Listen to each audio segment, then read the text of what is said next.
वैशिष्ट्य म्हणजे त्या गावामध्ये पहिल्यांदा पाण्याची स्कीम पाणी नव्हतं गावात त्यावेळी यशवंत रत्नामा कुंभारांनी पंचगाम पासून 7 किलोमीटर गावामध्ये गेला त्यावेळी 2000 एकरमध्ये पाणी आमच्या गावात गावकऱ्यांनी आणि अण्णांच्या माध्यमातून तिथे स्कीम आणि आमच्या गावचं ग्रामदेवत श्री नरसिंह कवडमध्ये गेली 5 वर्षामध्ये कवडमध्ये पर्यटन स्थळामध्ये दर्जा आहे. दर्जा आता आमदार गडसाहेबांच्या माध्यमातून त्या दर्जा वाढवण्यासाठी प्रयत्नशील आहे. कवडमध्ये तर आमच्या गावाला हजारो लोक ये जा करतात. पर्यटन स्थळाचा दर्जा आहे सांगोळ्याला. सांगोळ्यामध्ये विकास संस्था नाही ती 2005 आहे. शिक्षण संस्था आहे, हायस्कूल आहे, मराठी शाळा आहे. तर आमच्या गावामध्ये महिला म्हणजे स्त्रियांच्यासाठी आमचं गाव निर्मलगाव पुरस्कार आहे. तर मुलींच्यासाठी कॉलेजची आवश्यकता आहे गावाला. आमचं गाव कोल्हापूरपासून 14 किलोमीटर अंतर असल्यामुळे मुलींना येऊन करण्यासाठी मुलींना कॉलेजची सोय होण्यासाठी गावाला गरज आहे. तशी गावामध्ये 70% मित्रा कॉलेजची सोय झालेली आहे. गावामध्ये आता आमदार फंडातून 4 लाख रुपयेचा डांबरीकरण रस्ता आमदारांनी दिलेला आहे. गावात दानामधून सांगोळेकर गावाचं वैशिष्ट्य आहे. आणि विनोद जाधव म्हणून आमच्या गावामध्ये गरीब घराण्याचा कुटुंबाचा मुलगा लंडनला जाऊन आला. तर भारतामध्ये ज्या दळणवळण सोयीसाठी ज्याची निवड झाली तर त्यावेळी तो 6 नंबरला विनोद यादव म्हणून आमच्या गावचा एक मुलगा त्यामध्ये होता.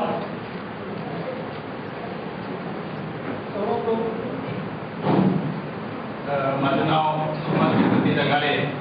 10 वर्षे ग्रामपंचायत सदस्य म्हणून मी काम केलं आहे.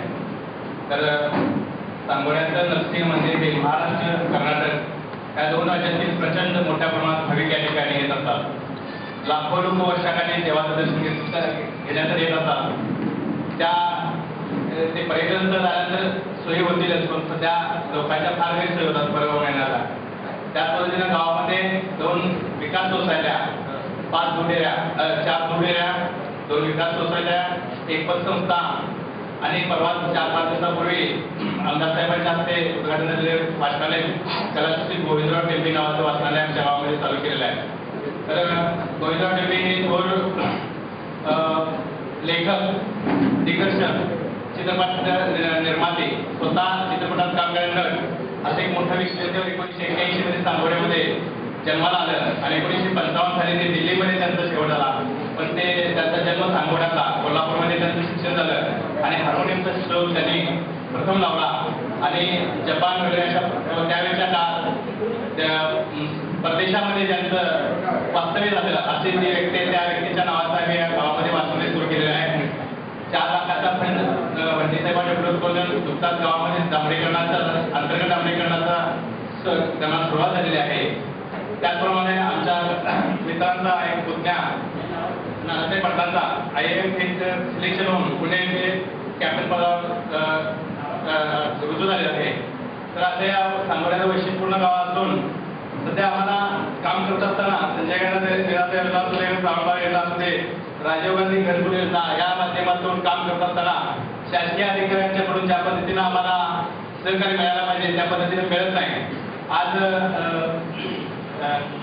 विहिरीसाठी जे जवाहर विहिरीसाठी जे फंड असतात चालू वर्षाचं अजून काही बजेट सुद्धा राज्य शासनाकडून आलेलं नाही जनरल विहिरीसाठी.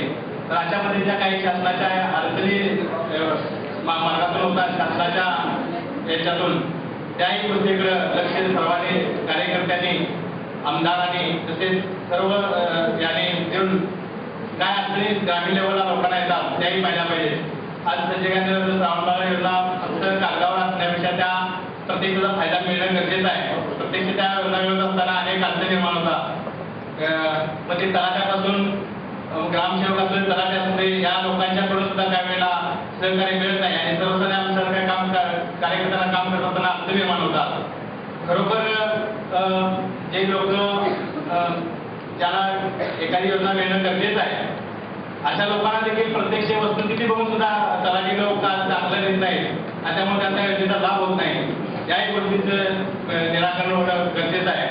आणि अशा पद्धतीने आज आमच्या गावाला प्राधिकरणाचं पाण्याची योजना आहे, पण प्राधिकरणासारख्या बंद पडलेल्या योजना, मोठ्या मोठ्या टाक्या कोट्यावधी रुपये शासनाला गुंतवणूक त्यामध्ये पडला आहे, पण त्या पाण्याचा वापर होत नाही, कारण ते पाण्याचा दर ग्रामपंचायतींना परवडत नाही. याकडे शासनाला लक्ष देऊन त्या योजना कार्यान्वित करून चांगलं पाणी गावाला मिळत असताना फक्त जर पैशाकडून परवडत नसल्यामुळे त्या योजना बंद पडल्या आहेत, त्या योजना कार्यान्वित करून कमी दरात पाणी देण्याचा प्रयत्न शासनानं करावा आणि त्या योजना कार्यान्वित व्हाव्यात. आज 16-17 गावामध्ये एक 2-4 गावामध्ये योजना चालू आहे, बाकी 15-16 गावामध्ये टाक्या पाईपलाईन सगळ्या पडून आहेत, तर बेकारी आहेत. तर त्याकडे शासनाला लक्ष द्यावं आणि त्या 17 गावांना स्वच्छ पाणी पुरवठा व्हावा